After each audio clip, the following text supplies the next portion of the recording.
And now, The View from Washington, an explanation of U.S. policy. In its most recent report on terrorism, the U.S. State Department shows that, as deadly and dangerous as are Daesh and Al-Qaeda, they are not the only terrorist threats. Iran, said U.S. Acting Coordinator for Counterterrorism Justin Siberel at the rollout of the report, remains the leading state sponsor of terrorism. Iran continues to provide support to Hezbollah, Palestinian terrorist groups in Gaza, and various groups in Iraq and throughout the Middle East.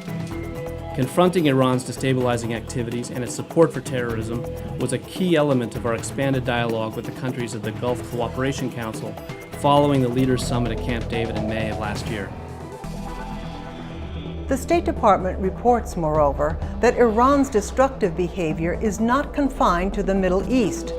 Mr. Siberel said that Iran's destabilizing activity in the Western Hemisphere, for example, remains a high priority for the U.S. We have also expanded our cooperation with partners in Europe, South America, and West Africa to develop and implement strategies to counter the activities of Iranian allied and sponsored groups such as Hezbollah.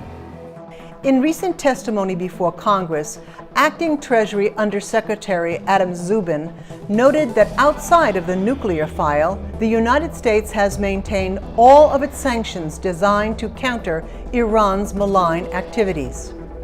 We have been and will remain clear-eyed about the nature of the threat posed by Iran, said Undersecretary Szubin, and we will continue to combat these threats using the range of tools at our disposal. That was The View from Washington, an explanation of U.S. policy.